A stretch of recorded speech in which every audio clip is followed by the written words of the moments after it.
অহংকারী তারা হয় বা অহংকার তারাই করে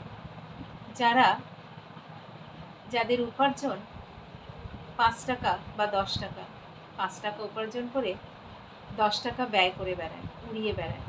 মানে 5 টাকা আয় করে অথচ ব্যয় করছে 10 টাকা, মানে আরও 5 টাকা বাইরে ধার করে রাখছে।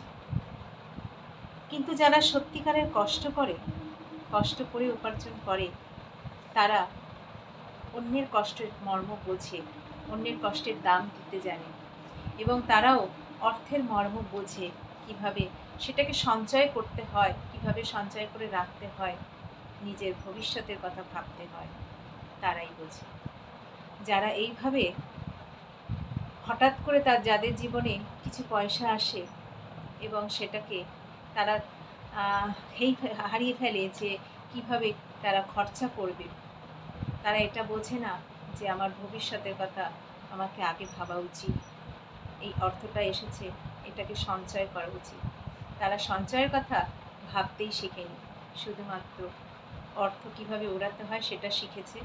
আর তারা কখনো অন্যের কষ্টের মর্ম কখনোই বুঝবে না, আর সেই কষ্টের মর্ম কখনোই তারা দেবে না।